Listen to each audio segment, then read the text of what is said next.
I tend to draw connections between things when I try to explain things, and it drives my wife nuts at times. My comparison for Aspies is this. There are things that a Windows computer can do that a Mac cannot, and vice versa. One is not inherently superior to the other, they are just different. So to try and expect the exact same results between both of them isn't a valid comparison. Or, for those of you that are less technologically inclined, my other comparison would be that if you measure how good an athlete is by the number of touchdowns that they have scored in their life, Michael Jordan must be a terrible athlete because he's never scored one. There's also a quote out there that Einstein didn't actually say, that everyone claims he did, that says, "If you judge a fish by its ability to climb a tree, it will live its whole life believing it is stupid." You see how silly it is? The problem is that people aren't measuring with valid measurements. That is what being an Aspie feels like about half the time. We're not inferior, we are just wired differently from the normal people.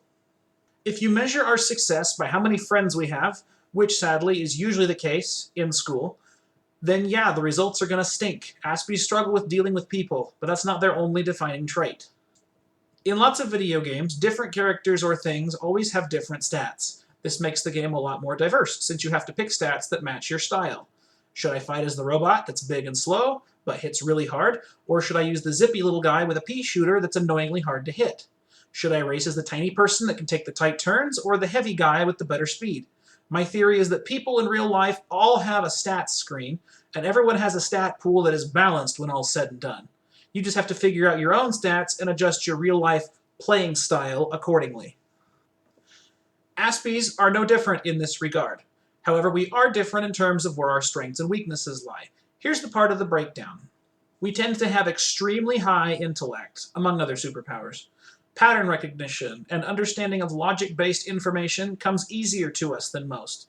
Mathematics and science come easily as well because they are consistent, explainable, and logical to our brains.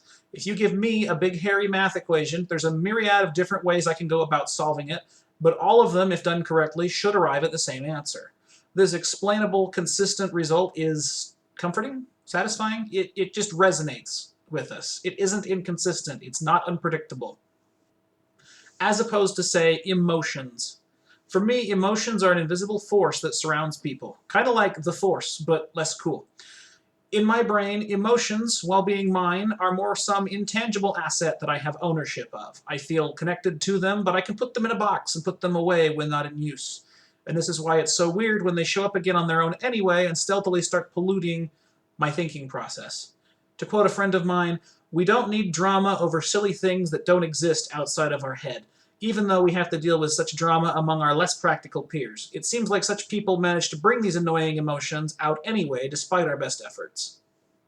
And I think this is an aspect where a lot of Aspies struggle, this unpredictable, mysterious force that not only seems to make other people act illogically, but can also cause us to do the same. And to us, that's terrifying. Not knowing is terrifying. Not being in control is terrifying. And the end result is a lot of us try to distance ourselves further from our own emotions and or seal them away. We also try to distance ourselves from other people, since they have emotions as well, and we don't want to deal with that.